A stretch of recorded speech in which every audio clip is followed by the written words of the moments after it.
خالق کائنات نے حضرت انسان کو بڑی عزت دی ہے، احترام دیا ہے، اشرف المخلوقات بنایا ہے۔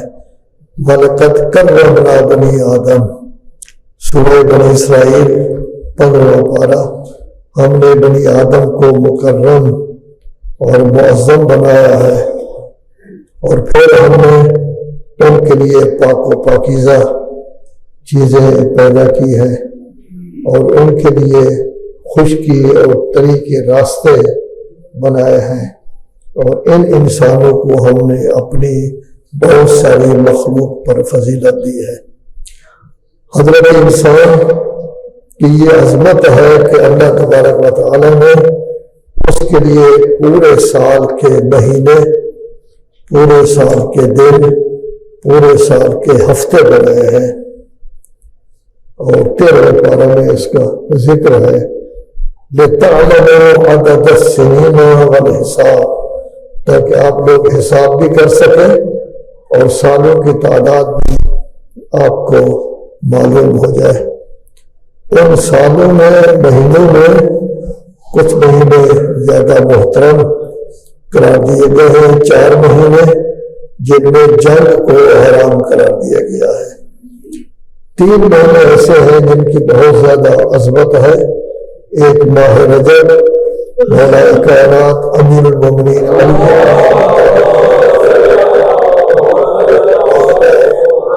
دوسرا ماہ شعبان جو ابھی چل رہا ہے، رسالت باب صلی اللہ علیہ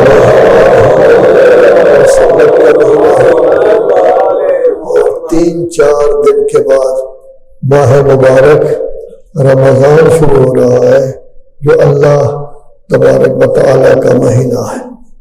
ہمیں حکم دیا گیا ہے کہ خالی رمضان نہ کہا کرے، ایک تو رمضان نہ کہا کرے جزم کے ساتھ، بلکہ یہ لفظ ہے رمضان، ری پر بھی زبر ہے، میم پر بھی زبر ہے، رمضان۔ دوسرا ہمیں حکم دیا گیا ہے کہ رمضان کو کبھی خالی رمضان نہیں، بلکہ آپ کو چاہیے رمضان المبارک کہیں، رمضان مبارک کہیں۔ جیسے قرآن مجید کو خالی قرآن مجید کہنا ٹھیک نہیں، یا آپ اس کو قرآن مجید کہیں، یہ بھی قرآن مجید میں موجود ہے، یہ قرآن کریم کہیں، یہ بھی موجود ہے، یہ قرآن حکیم کہیں، یہ بھی موجود ہے۔ اپنی زبان میں قرآن پاک کہہ دیں تب بھی ٹھیک ہے، وہ طاہر کا لفظ بھی موجود ہے۔ دوبارہ کوئی نہ کوئی لفظ ساتھ کہنا چاہیے، اس کے لیے کہا گیا ہے کہ ماہ مبارک رمضان کو آپ مبارک کے لفظ کے ساتھ تعبیر کریں۔ شہر رمضان الذی انزل فیہ القرآن ہدی للناس وبینات من الہدی والفرقان۔ ماہ رمضان وہ ماہ مبارک ہے انزل فیہ القرآن، جس میں قرآن مجید اتارا گیا ہے، نازل کیا گیا ہے۔ قرآن مجید کیا ہے؟ ہدی للناس، تمام لوگوں کے لیے ہادی ہے، رہبر ہے، وبینات من الہدی، اور پھر اس میں ہدایت کی واضح دلیلیں بیان کی گئی ہے، والفرقان، اور حق و باطل کے درمیان فارق ہے۔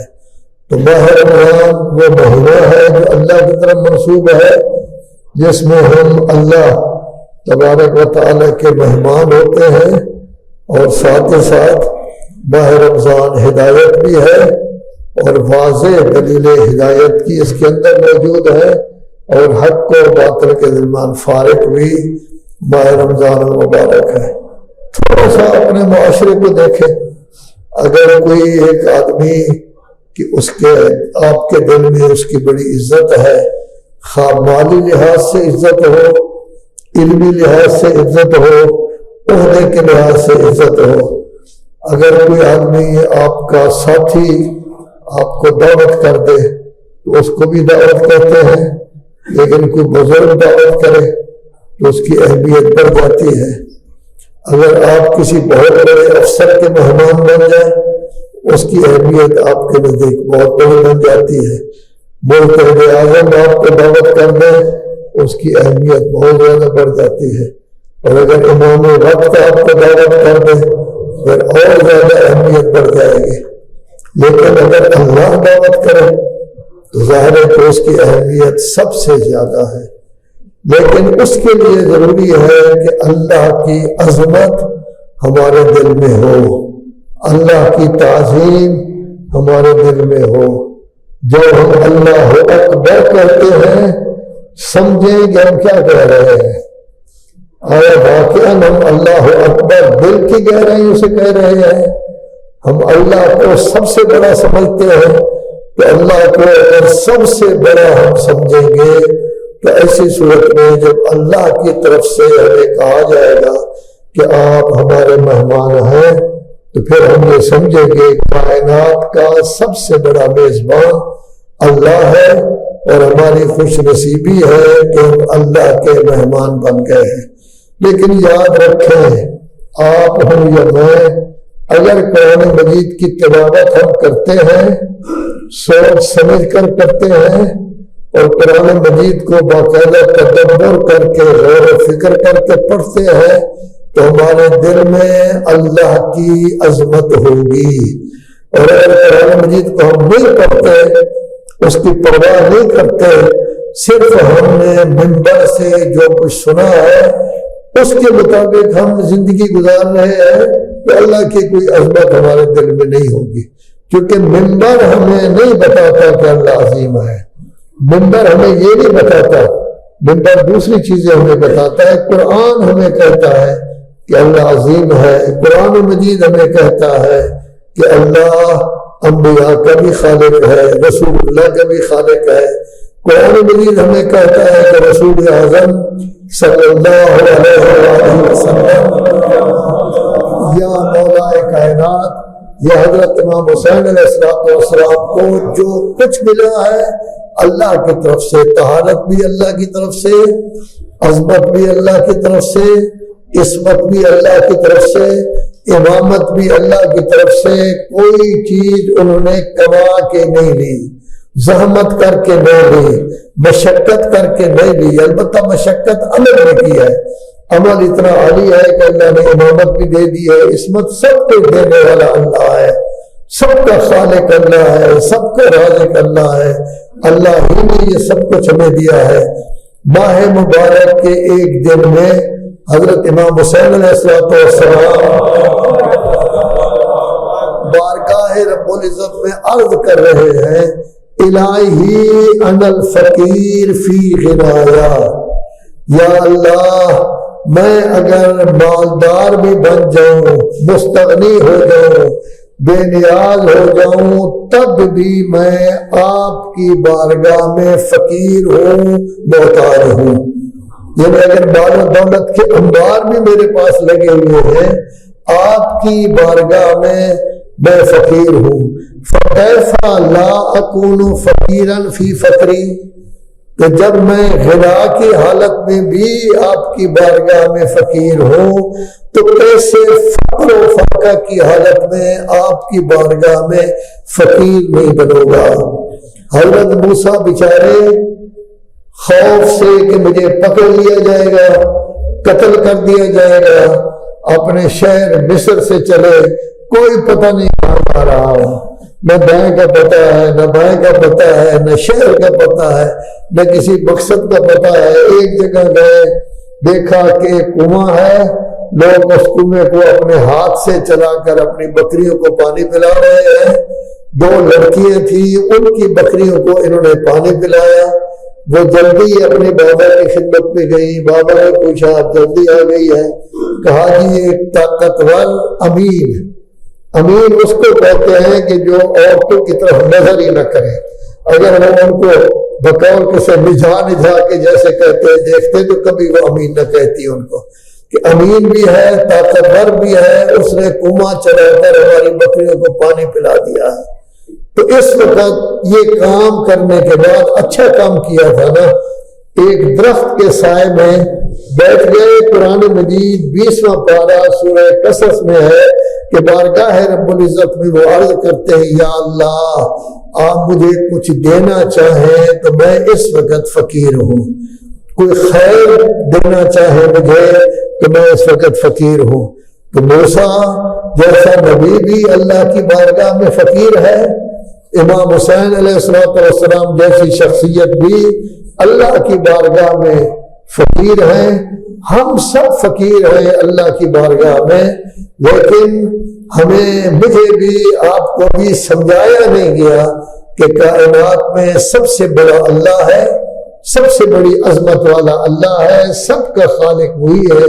جو سمجھایا گیا ہے اس کے مطابق ہمارا ذہن جو ہے وہ بنا ہے۔ تو جب اللہ کی عظمت ہمارے دل میں اجاگر ہوگی، ہمیں احساس ہوگا کہ ہم کس قدر بڑی ذات، کہ میری اس کے مقابلے میں کوئی وقت ہی نہیں، میں شے نہیں، کچھ بھی نہیں اس کے مقابلے میں، وہ میرا مہربان بن رہا ہے، میں مہمان بن رہا ہوں۔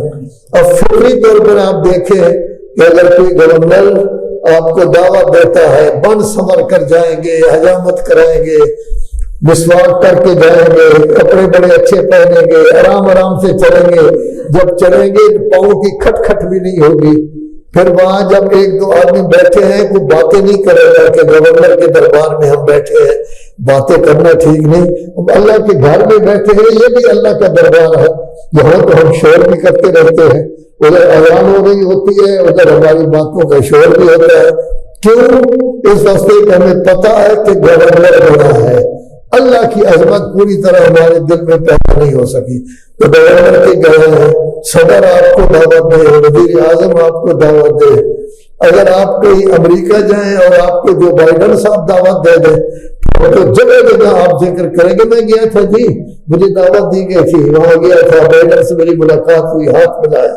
بہت بڑی بات ہوگی کہ جعفری صاحب وہاں گئے اور جو بائیڈن سے بھی ہاتھ ملا کر آئے، حالانکہ جو بائیڈن مسلمان بھی نہیں ہے، مسیحی ہے، مسلمانوں کا دشمن ہے، فلسطین میں اسلحہ وہ دے رہا ہے اسرائیل کو اور قتل اسرائیل کر رہا ہے۔ اسرائیل ہو سکتا ہے ان کی بات نہ مانے، وہ ان کا بالکا ہے، لیکن یہ ہے کہ 30,000 آدمی مارا گیا ہے، 70,000 آدمی زخمی ہو گیا ہے، مکانات گر گئے ہیں، مسجدیں گر گئے ہیں، ہسپتال گرا دیے گئے ہیں، کوئی چیز نہیں بچی، نہ بچہ بچا ہے، نہ عورتیں بچی ہے، تو سب کا قاتل۔ لیکن بڑی خوشی سے آدمی کہتا ہے، علماء دین بھی کہتے ہیں کسی کو دعوت دے دیں شیعہ عالم کی حیثیت سے، وہ بار بار مجلسوں میں بھی ذکر کریں گے، جگہ جگہ ذکر کریں گے۔ کیوں؟ ظاہری طور پر جو بائیڈن کا بڑا پان وہ ہمارے ذہن میں ہے، یورپ کا بھی بڑا پان ذہن میں ہے، امریکہ کا بھی۔ کوئی آدمی اگر مکہ مدینہ چلے جائے کم ذکر کرے گا، اگر امریکہ چلے جائے، یورپ چلے جائے تو جگہ جگہ گویا کہ کیا کریں گے، ذکر کریں گے۔ تو درحقیقت یہ ہے کہ ہمارا ذہن ہمیں کیا کہتا ہے، ہماری تربیت کس قدر ہوئی ہے، ہم کس چیز کو اچھا سمجھتے ہیں، کس چیز کو کم سمجھتے ہیں، یہ اپنے آپ کو انسان جب اکیلا بیٹھا ہو تو اس وقت دیکھے کیا ہے۔ تو موسیٰ جیسا نبی کہہ رہا ہے آپ کی خیر کا اس وقت میں محتاج ہوں۔ امام حسین علیہ السلام کہہ رہے ہیں کہ مالدار ہونے کے باوجود میں آپ کا فقیر ہوں۔ تو اللہ جو ہے وہ بہت بڑی عظمت والا ہے، لیکن یہ ہے کہ اللہ کی عظمت ہمارے ذہن میں اجاگر ہو جائے تو تب حقیقت گویا کہ کیا ہوگا، خاص ہوگا۔ رسول اعظم صلی اللہ علیہ وآلہ وسلم ماہ مبارک رمضان کو بہت زیادہ اہمیت دیتے تھے۔ ان کا طریقہ کار یہ تھا کہ ماہ مبارک سے پہلے جو جمعہ آنا ہے، خواہ وہ 5 دن پہلے ہے، 6 دن پہلے ہے، جس وقت بھی پہلے ہے، 1 دن پہلے ہے، باقاعدہ خطبہ دیا کرتے تھے۔ جیسے میرا کائنات کے خطبات کا نہج البلاغہ چھپا ہوا ہے، اسی طرح رسول اعظم صلی اللہ علیہ وسلم کے خطبات کا جو ہے وہ نہج الخطابہ چھپا ہوا ہے۔ اس میں حضرت نے خطبہ دیا ماہ رمضان سے چند دن پہلے، ایھا الناس، اے انسانوں، انہ قد اقبل الیکم شہر اللہ، اللہ کا مہینہ آپ کی طرف متوجہ ہو رہا ہے۔ اللہ کے مہینے میں کیا ہوگا؟ بالبرکہ، اللہ کے مہینے میں برکت ہے، اللہ کے مہینے میں رحمت ہے، اللہ کے مہینے میں مغفرت اور بخشش ہے۔ شہر عند اللہ افضل الشہور، یہ وہ مہینہ ہے جو اللہ کے نزدیک تمام مہینوں سے افضل ہے، اس کے دن تمام دنوں سے افضل، اس کی راتیں تمام راتوں سے افضل، اس کے ساعات گھنٹے بھی کہہ سکتے ہیں، لمحے بھی کہہ سکتے ہیں، سیکنڈ بھی کہہ سکتے ہیں، یہ تمام گھنٹوں سیکنڈ اور لمحات سے زیادہ افضل ہے۔ هو شہر، یہ ایک ایسا مہینہ ہے دعیتم فیہ الی ضیافت اللہ، علی مسجد میں بیٹھے ہوئے بزرگان آپ لوگوں کو اللہ نے اپنی مہمانی کی دعوت دی ہے۔ وَدُعِرْتُمْ فِيهِ مِنْ أَهْلِ كَرَامَةِ اللَّهِ، اور اس وقت آپ اہل کرامت بن گئے ہیں، کیوں؟ اس واسطے کہ اللہ نے آپ کو مدعو کیا ہے، دعوت دی ہے، اپنی مہمانی کے لیے آپ کو بلایا ہے۔ اس کا فائدہ کیا ہوگا اس مہینے کا؟ انفاسکم فیہ تسبیح، آپ تسبیح نہیں پڑھ رہے ہیں، سو رہے ہیں، تب بھی آپ کا سانس یہ گویا کہ کیا کہلائے گا؟ تسبیح کہلائے گا، آپ کا سانس تسبیح کہلائے گا۔ وَنَوْمُكُمْ فِيهِ عِبَادَةٌ، آرام سے آپ سو رہے ہیں، روزہ رکھا ہوا ہے، آرام کر لیں، آپ کی نیند عبادت کہلائے گی۔ وَعَمَلُكُمْ فِيهِ مَقْبُولٌ، جو عمل آپ ماہ مبارک میں کریں گے، غرباء و فقراء کی مدد کریں، نمازیں پڑھیں، رکعات پڑھیں، قرآن مجید کی تلاوت کریں، عبادت کریں، نمازیں پڑھیں، آپ کے عمل مقبول۔ وَدُعَاؤُكُمْ فِيهِ مُسْتَجَابٌ، آپ کی دعائیں اس مہینے میں قبول ہوگی۔ فَاسْأَلُوا اللَّهَ رَبَّكُمْ، اپنے رب سے سوال کرو، اپنے رب سے خواہش کرو، اپنے رب سے دعا کرو، لیکن کیسے؟ بِنِيَّةٍ صَادِقَةٍ، نیت سچی ہونی چاہیے، نیت میں گڑبڑ نہیں ہونی چاہیے، باطن میں گڑبڑ نہیں ہونا چاہیے۔ وَقُلُوبٍ طَاہِرَةٍ، آپ کے دل پاکیزہ ہونے چاہیے، دلوں میں تو گڑبڑ نہ ہو۔ کس چیز کی آپ سوال کریں، کون سی دعا کریں، یہ رسول اعظم فرما رہے ہیں، کون سی دعا کریں؟ أَن يُوَفِّقَكُمْ لِصِيَامِهِ، کہ اللہ آپ کو توفیق دے کہ آپ ماہ مبارک کے روزے رکھ سکیں، ایک وَتِلَاوَتِ کِتَابِهِ، اور دوسری دعا یہ کریں کہ اللہ آپ کو توفیق دے کہ آپ اللہ کی کتاب کی تلاوت کریں۔ کہ فإن الشقی، شقی وہ ہے جو اس مہینے میں اللہ کی بخشش سے محروم رہتا ہے، بدبخت وہ ہے کہ اس بڑے عظمت والے مہینے میں اللہ کی مغفرت سے محروم رہے۔ پھر اس میں آپ 12 14 16 17 گھنٹے بھوکے رہیں گے۔ اس بھوک سے آپ دیکھیں جن بیچاروں کو کھانا نہیں ملتا ان کی کیا حالت ہے، پیاس سے دیکھیں جن بیچاروں کو، فلسطینیوں کو پانی بھی نہیں مل رہا، ان کی کیا حالت ہوگی۔ وَاذْكُرُوا بِجُوعِكُمْ، اس مہینے کی بھوک، اس مہینے کی پیاس سے یوم قیامت کی بھوک کو یاد کریں، یوم قیامت کی پیاس کو یاد کریں۔ وَتَصَدَّقُوا عَلَىٰ فُقَرَائِكُمْ، اگر آپ چاہتے ہیں کہ قیامت کے دن بھوک اور پیاس سے محفوظ رہے تو رسول اعظم صلی اللہ علیہ وآلہ وسلم اس کا طریقہ بتا رہے ہیں کہ قیامت کے دن بھوک اور پیاس سے کیسے محفوظ رہیں گے۔ تصدقوا علی فقرائکم، اپنے جو فقیر ہیں ان کو صدقہ دو، ومساکینکم، جو بیچارے مسکین ہیں ان کو صدقہ دو، وذکروا کبارکم، اپنے بزرگوں کی عزت کرو، وارحموا صغارکم، بچوں کے ساتھ ہمیشہ رحمت کے ساتھ پیش آؤ۔ پہلا صدقہ دو فقراء و مساکین کو، دوسرا بڑوں کی عزت کرو، چھوٹوں پر رحمت کرو، پانچواں صلو ارحامکم، اپنے رشتہ داروں کے ساتھ صلہ رحمی کرو، بنا کے رکھو۔ ہو سکتا ہے آپ کے پاس پیسے زیادہ ہوں، آپ کے رشتہ دار کے پاس، بھائی کے پاس، خالہ زاد، ماموں زاد، پھوپھی زاد، ان کے پاس پیسے نہ ہوں، تو جب پیسے کسی کے پاس نہیں ہوتے وہ گھروں میں بیٹھ کر باتیں کرتے ہیں، دیکھو ان کے ہاں اتنے کھانے پکے ہوئے تھے، ہمیں تو ایک کھانا بھی نہیں مل رہا۔ اس سے پھر تھوڑی سی نفرت بھی پیدا ہوتی ہے اپنے خاندان کے بارے میں، کیا فائدہ ہوا ہمارے رشتہ دار کے امیر ہونے کا کہ ہمارا خیال ہی نہیں کرتا۔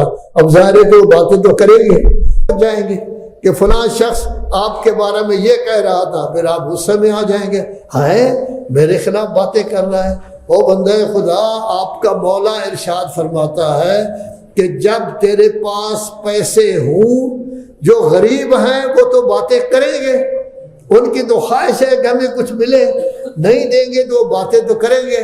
ہمیں حکم دیا گیا ہے رشتہ دار ہماری جتنی مخالفت کرتے رہیں آپ صلہ رحمی کریں، آپ ان کے ساتھ اچھائی کریں۔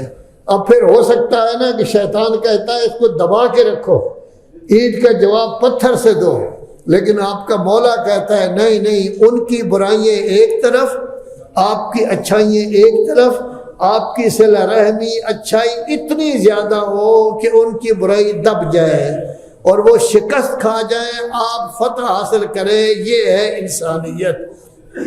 بڑوں کی عزت کرو، چھوٹوں پر رحم کرو، سلو ارحامکم، رشتہ داروں کے ساتھ صلہ رحمی کرو، واحفظوا السنتکم، اپنی زبانوں کی حفاظت کرو، زبانوں سے کوئی کلمہ نہ نکالو جن کی وجہ سے آپ کو پشیمان ہو، زبان سے کسی کی غیبت نہ کرو، زبان سے کسی پر بہتان نہ لگاؤ، زبان سے بدگمانی نہ کرو۔ اگر کوئی رشتہ دار یا غیر رشتہ دار میرے بارے میں یا آپ کے کسی رشتہ دار کے بارے میں باتیں کر رہا ہے، ہمیں حکم ہے نہ بتاؤ، نہ مجھے بتاؤ نہ دوسروں کو بتاؤ، آپ اس کو امانت کے طور پر رکھیں۔ وہ آپ کو امین سمجھ کر اپنا درد دل وہ کہہ رہا ہے، اگرچہ وہ صحیح نہیں کر رہا، آپ کسی کو بتائیں نہیں، اگر بتائیں گے تو آپ بھی گناہ گار ہوں گے کہ آپ دو بھائیوں کو آپس میں لڑانے کے موجب بن رہے ہیں۔ آپ کہتے ہیں میں سچی بات ہی کہا گیا ہے نہ بتاؤ، اگر سچی نہیں ہوگی تو پھر تو یہ بہتان ہو جائے گا، پھر یہ بدگمانی ہو جائے گی۔ سچی بات بھی کسی کو بتانے کی ضرورت نہیں ہے۔ واحفظوا السنتکم، اور اپنے زبانوں کی حفاظت کرو تاکہ زبانوں میں کوئی ایسی چیز جو ہے وہ نہ ہو۔ اور پھر یہ ہے کہ اپنے دلوں کو ہمیشہ پاکیزہ رکھو غلطیوں سے۔ اب اس میں کیا ہو سکتا ہے کہ جب یہ کریں گے تو آپ کو چاہیے کہ ماہ مبارک میں سجدے لمبے کریں، جتنے سجدے لمبے کریں گے، ایک تو صحت کے لحاظ سے وہ ٹھیک ہے سجدہ لمبا، اور دوسرا یہ ہے کہ صحت کے علاوہ فائدہ یہ ہے کہ اس وقت خون کی حرکت جو ہے وہ صحیح طور پر چلے گی، نتیجہ یہ ہے کہ انسان کی طبیعت جو ہے وہ بھی ٹھیک رہے گی۔ اپنے زبانوں کی حفاظت کرو۔ وَغُضُّوا عَمَّا لَا يَحِلُّ النَّظَرُ إِلَيْهِ أَبْصَارَكُمْ، جس چیز کے دیکھنے سے اللہ نے آپ کو منع کیا ہے اس سے آنکھیں بند رکھو۔ ابھی میں نے ذکر کیا ہے نا کہ حضرت موسیٰ نے ان کی بکریوں کو پانی پلایا تو دو بیٹیوں میں سے ایک حضرت شعیب سے کہہ رہی ہے، طاقتور بھی ہے، چونکہ لوگ جس وقت کنواں چلائیں 5-6 آدمی مل کر چلاتے تھے کیونکہ بھاری ہوتا ہے، انہوں نے اکیلے ہی چلا کے ان کو پانی پلا دیا، یہ قوت کی علامت ہے، طاقت کی، اور پھر انہوں نے ان کی طرف دیکھا نہیں، لڑکیوں کی طرف، لذا وہ کہتے ہیں امین بھی ہے۔ یہاں بھی یہی کہا جا رہا ہے اپنی آنکھیں بند رکھو۔ وَأَمَّا لَا يَحِلُّ الْإِسْتِمَاعُ إِلَيْهِ أَسْمَاعَكُمْ، جہاں سننا آپ کے لیے ناجائز ہے وہاں بات سننے کی کوشش نہ کرو۔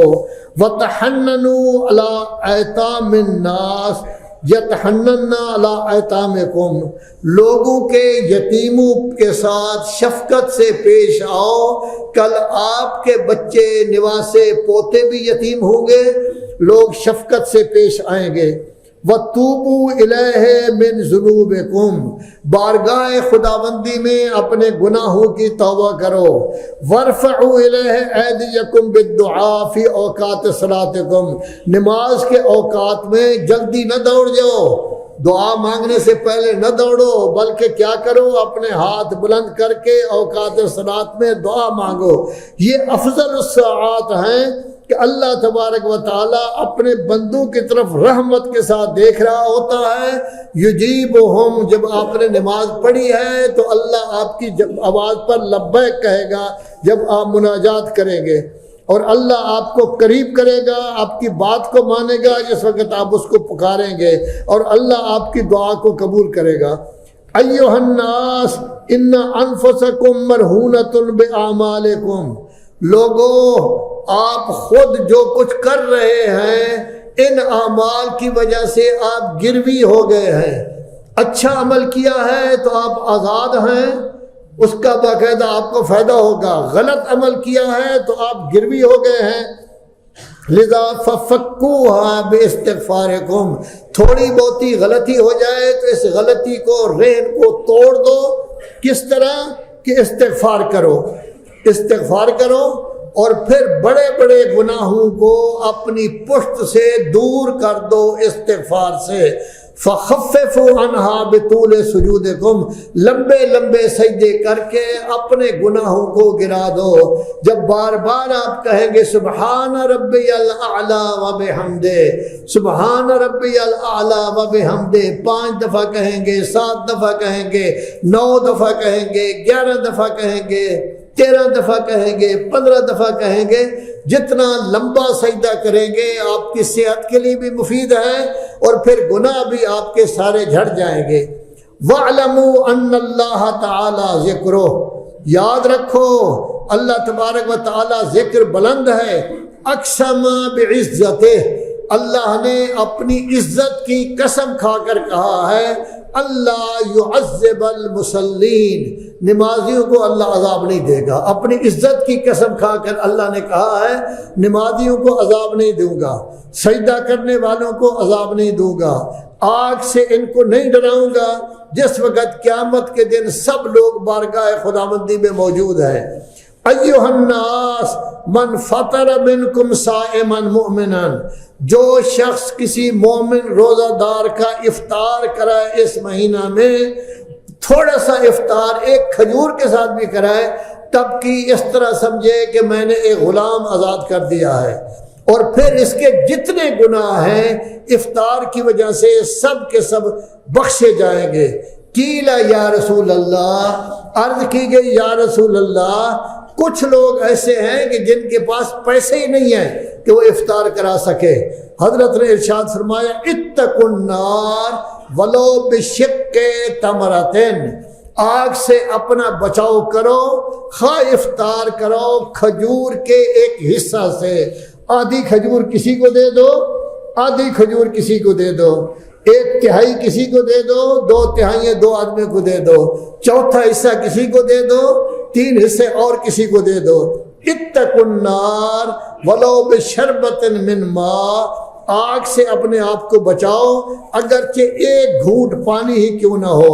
تو گویا افطار کا فائدہ یہی ہوتا ہے کہ انسان اپنے آپ کو آزاد کرا لیتا ہے جہنم سے، اور وہ جنت کا گویا کہ مستحق ہو جاتا ہے۔ حضرت امام علی ابن ابی طالب علیہ السلام ارشاد فرماتے ہیں،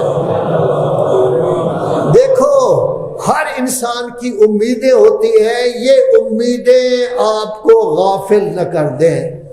ابھی جوان ہوں، بعد میں توبہ کر لوں گا، بوڑھا ہو جاؤں گا، سفید ریش ہو جاؤں گا، کیا پتہ بوڑھے ہوتے بھی ہیں یا نہیں، سفید ریش بنتے بھی ہیں یا نہیں۔ یہ امانی اور آرزویں اور امیدیں انسان کو غافل کر دیتی ہیں، حسرت کا ان پر دورہ ہو جاتا ہے۔ اذن کشف الغطاء وبدا لہ من اللہ، جس وقت پردہ اٹھ جائے گا اور وہ دیکھے گا کہ اب میری حالت خراب ہے کیونکہ میں اللہ کی رضا کو حاصل نہیں کر سکا، تو آپ کا مولا جس کے نام کے آپ نعرے لگاتے ہیں وہ فرما رہا ہے غفلت سے اپنے آپ کو بچاؤ، اور کیا کہو اللہم قربنی فیہ الی مرضاتک، یا اللہ مجھے اپنی رضا کے قریب کر دے اس مہینہ میں تاکہ میں جہنم کی آگ سے محفوظ رکھ سکوں۔ ضروری ہے کہ اس مہینہ میں تلاوت قرآن مجید کی جائے۔ تلاوت قرآن مجید کے آداب ہیں۔ سب سے پہلی چیز یہ ہے کہ قرآن مجید کی عظمت انسان کے دل میں ہو کہ اللہ کی کتاب ہے جس میں ٹیڑھا پن نہیں، ہر لحاظ سے بڑی کتاب ہے۔ دوسرا، اللہ کی عظمت انسان کے دل میں ہو۔ تیسرا، اس سے مقصد اس کا فائدہ اٹھانا ہو۔ چوتھا، قرآن آیات میں تدبر، غور و فکر کرے، کوئی واقعہ قرآن میں ہو اس کو درک کرنے کی کوشش کرے کہ اگر کوئی مار کھا گیا ہے تو کیوں، کسی نے فائدہ اٹھایا ہے تو ایسی صورت میں کیوں ہو گیا ہے۔ اور پھر جس وقت قرآن مجید پڑھ رہا ہے اس وقت اپنے پورے تصورات جھٹک دے، نہ بچوں کا خیال کرے، نہ بیگم کا خیال کرے، نہ دکان کا خیال کرے، نہ موبائل کا خیال کرے، بلکہ اس کی توجہ اللہ کی طرف اور قرآن مجید کی طرف ہو۔ پھر جب دیکھتا ہے کہ اللہ کا کوئی امر آیا ہے، سوچے آیا اللہ کے حکم پر میں عمل پیرا ہوں؟ اللہ نے کسی چیز سے روکا ہے، سوچے کیا میں نے یہ غلط کام کیا تو نہیں؟ اگر کیا ہے تو اسی وقت اس کو چاہیے کہ توبہ کر لے۔ اور آٹھویں چیز یہ ہے کہ اس کو چاہیے کہ قرآن مجید کے میں ایسے گھل مل جائے، وہ خیال کرے گویا اللہ تبارک و تعالی نے یہ قرآن مجید میرے دل پر نازل کیا ہے۔ ویسے بھی بحیثیت مسلمان جیسے رسول اعظم کے دل پر قرآن مجید آیا ہے، جب ہم قرآن مجید پڑھیں تو یہ خیال کریں کہ ہمارے لیے آیا ہے اور اس میں ہم نے ہر صورت میں گویا کہ کیا کرنا ہے، عمل کرنا ہے۔ جب بھی کوئی چیز دیکھے کہ یہ چیز میرے لیے نقصان دہ ہو سکتی ہے، فوراً براءت طلب کرے اللہ تبارک و تعالیٰ سے۔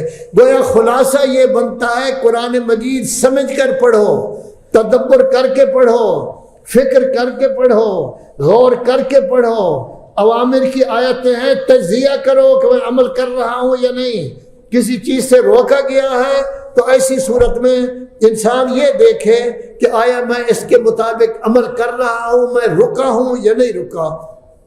زیادہ تر دعا مانگا کریں، یا اللہ یتیموں کے بارے میں میرے دل میں رحمت نازل فرما، یا اللہ غریبوں کو کھانا کھلانے کے دل میں میرے پر رحمت نازل فرما، یا اللہ مجھے رحمت نازل فرما کہ اہل علم کی صحبت میں میں بیٹھوں، یا اللہ شریف لوگوں کی صحبت میں بیٹھنے کی مجھے توفیق عطا فرما، یا اللہ آسمان و زمین کی برکتوں کے ذریعے مجھے متنبع خبردار کرتا رہے تاکہ میں انسان بن کر اپنی زندگی بسر کر سکوں۔